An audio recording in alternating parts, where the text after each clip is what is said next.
this is a dangerous groups that we're dealing with now.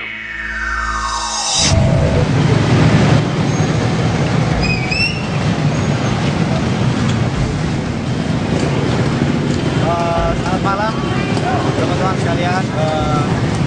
Hari ini saya berada di pusat keramaian kota Jogja. Salah satunya yaitu Malioboro. Malioboro ini merupakan tempat di mana banyak sekali wisatawan nasional maupun internasional sering datang ke sini untuk sekedar jalan-jalan, melakukan lihat dari kota Jogja pada malam hari yaitu Malioboro. Malioboro ini terletak 800 meter dari Keraton Yogyakarta, karena Malioboro ini merupakan pusat kolonial daripada Belanda yang pernah menduduki Indonesia, yaitu Yogyakarta.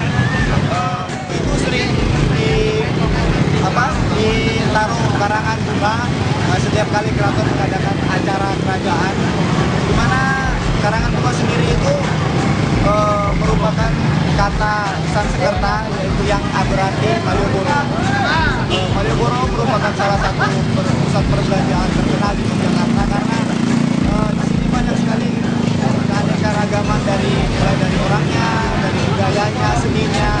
Di sini banyak sekali orang-orang seni, dan Malioboro sendiri ini merupakan salah satu garis lurus yang menghubungkan antara Keraton Yogyakarta, Tugu, kemudian Merapi di bagian utara atas ini. Di sini setiap harinya tuh sering didatangi oleh turis-turis dalam negeri maupun mancanegara yang sekedar untuk berjalan-jalan ataupun melakukan pembelian-pembelian sekitar kerajinan tangan orang Jogja sendiri, seperti ada batik, kerajinan tangan, dan masih banyak lain sebagainya yang tidak bisa saya sebutkan satu-satu, karena Jogja sendiri merupakan salah satu kota budaya yang cukup terkenal lah di Indonesia maupun di mancanegara. Mungkin ini sebuah sejarah singkat tentang Malioboro. Hanya dulu yang bisa saya sampaikan. Saya sebagai berbicara Rizal Andreas Soma, melaporkan dari Malioboro. Terima kasih.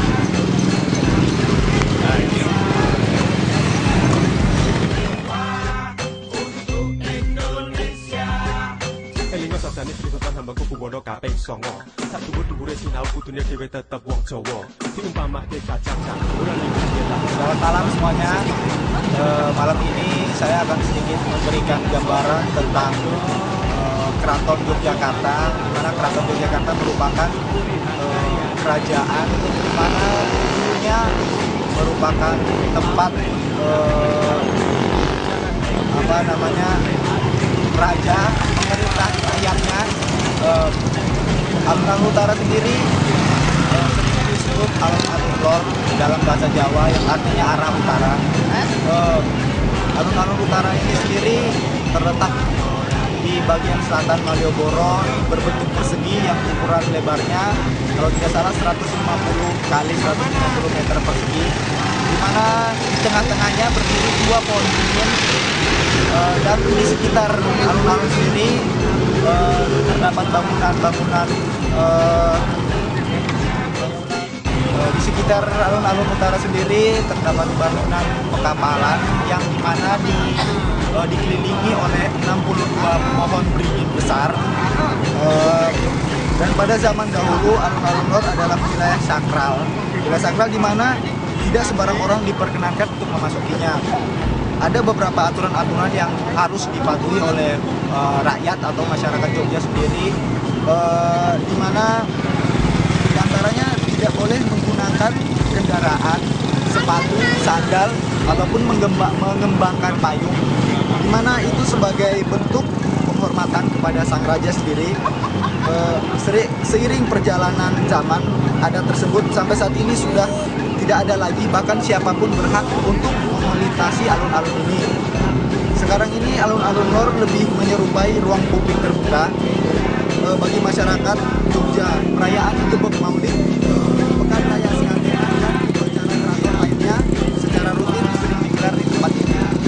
Selain itu banyak event-event yang sering diadakan di alun-alun Utara sendiri, yaitu seperti acara seni budaya, pertunjukan musik, dan acara-acara lainnya.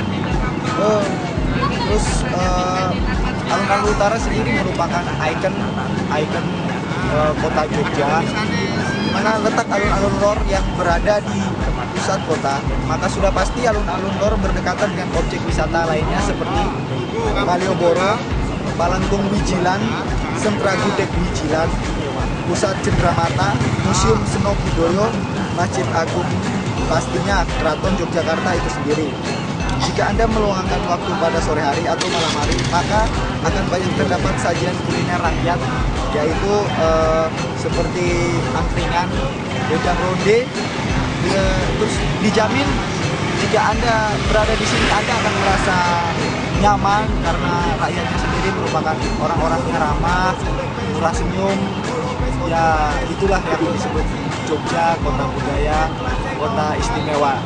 Mungkin itu saja yang bisa saya laporkan dari alun-alun utara. Terima kasih.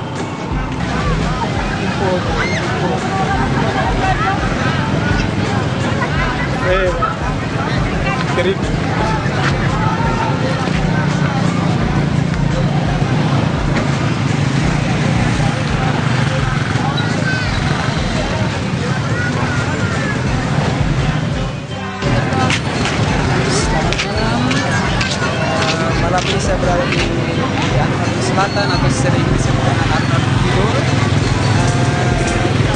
Di mana alun-alun selatan ini terletak di bagian selatan Yogyakarta. Alun-alun itu sendiri disebut sebagai pinggiran, karena pinggiran berasal dari kata pengker, penciptaan alun dari umburi belakang. Hal tersebut sesuai dengan keletakan alun-alun kidul atau alun-alun selatan, yang memang terletak di belakang keraton. Di belakang keraton, alun-alun ini dikelilingi oleh tembok persegi yang memiliki 5 gapura, di mana satu buah di sisi selatan, satu di sisi timur dan barat, masing-masing 2 buah gapura. Di antara gapura utara dan selatan di sisi barat terdapat gajahan atau sebuah kandang memelihara gajah milik sultan. Ini sekeliling alun-alun ditanami berbagai macam pohon. Di tengah-tengah alun-alun kidul atau alun-alun selatan terdapat 2 buah pohon beringin.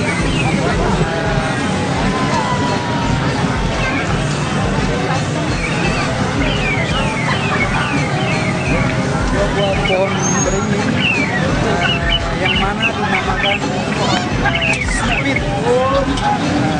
dan sepasang lagi di kanan kiri gapura sisi selatan yang dinamakan wok. Dari gapura sisi selatan terdapat jalan Lengkung Gading yang menghubungkan dengan Lengkung Nirbaya. Alun-alun selatan mempunyai tempat latihan baris prajurit keraton sehari sebelum upacara gledek. Tempat ini juga sebagai ajang sowan abdi dalam medana prajurit beserta anak buahnya di malam bulan puasa. Tanggal 23, 25, 27, dan 29. Ada satu tradisi permainan yang sangat menarik di alun-alun selatan atau alun-alun kidul ini, di mana permainan itu disebut mas hangin. Mas hangin adalah memasuki celah di antara 2 pohon beringin di tengah alun-alun itu, dalam keadaan mata tertutup. Tampaknya sepele tapi gampang, banyak yang menjajal tapi gagal, selalu berbelok arah. Hanya ini yang dapat saya laporkan dari alun-alun selatan atau alun-alun kidul. Buat teman-teman semua, makasih, selamat malam.